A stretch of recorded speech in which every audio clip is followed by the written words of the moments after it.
कृष्ण की शिक्षाएं जीवन के विभिन्न पहलुओं को समझने में गहरी अंतर्दृष्टि प्रदान करती हैं।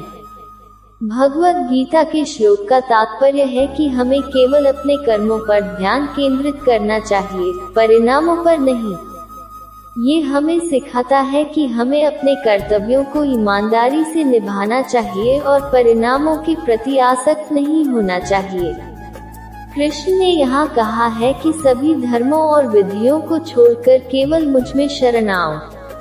इसका मतलब है कि सत्य और आध्यात्मिकता की प्राप्ति के लिए हमें सभी भ्रामक विचारों और विधियों को छोड़कर केवल एक सच्चे मार्ग पर चलना चाहिए।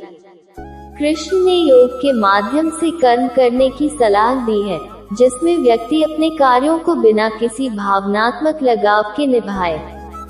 ये शिक्षा हमें बताती है कि कर्मों को बिना अपेक्षाओं और आत्मसंतोष के किया जाना चाहिए। कृष्ण कहते हैं कि जो व्यक्ति कठिनाइयों के बावजूद ईश्वर के प्रति अपनी भक्ति और विश्वास बनाए रखता है, उसे ईश्वर सभी आवश्यक चीजों की पूर्ति करता है। कृष्ण का ये संदेश है कि जो व्यक्ति अपने वास्तविक स्वधर्म में स्थिर रहता है और मानसिक शांति बनाए रखता है, वही सच्चे सुख की प्राप्ति करता है। यहाँ कृष्ण जी ने कहा है कि कोई भी कर्म, कोई भी प्रयास और कोई भी त्याग स्वयं में पूर्ण नहीं होता, बल्कि एक सच्चे प्रयोजन की प्राप्ति के लिए एक सच्चे मार्ग का अनुसरण आवश्यक है। कृष्ण का कहना है कि जो व्यक्ति मेरी शरण में आता है, वह जन्म मृत्यु के चक्र से बाहर हो जाता है और शाश्वत सुख की प्राप्ति करता है।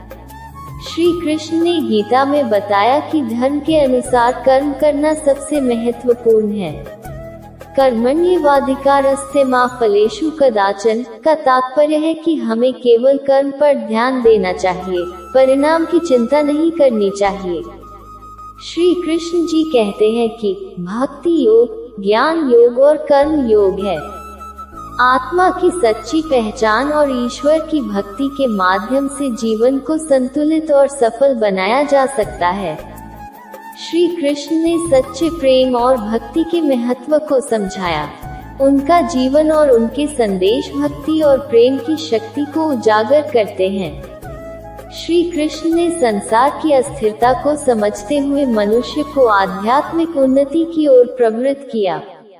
अशरीर न शरीर का मतलब है कि आत्मा अमर है और शरीर नाशवान है। इन विचारों के माध्यम से श्री कृष्ण ने जीवन को अधिक समझने और सही दिशा में चलने की प्रेरणा दी। जो कुछ भी हो रहा है वह अच्छा ही है, भगवान का एक अनमोल वरदान है।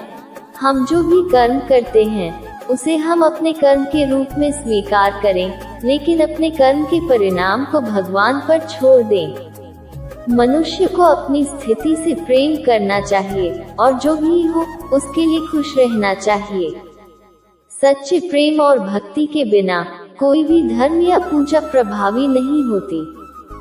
जो कुछ भी हो रहा है वह आपके लिए सबसे अच्छा है। हर कठिनाई में एक सीख छिपी होती है। कर्म करने में ही सच्चा सुख है, न कि परिणाम की चिंता करने में। श्री कृष्ण कहते हैं कि जिसे हम ज्ञान समझते हैं वह एकाग्रता में है। दोस्तों, इस वीडियो में इतना ही। फिर मिलेंगे अगले वीडियो में। तब तक आप स्वस्थ रहिए, मस्त रहिए। और हाँ, मेरे चैनल पारुल धर्म स्टोरी को सब्सक्राइब जरूर कर ले, जिससे आपको ऐसी ही ज्ञानवर्धक जानकारी मिलती रहे।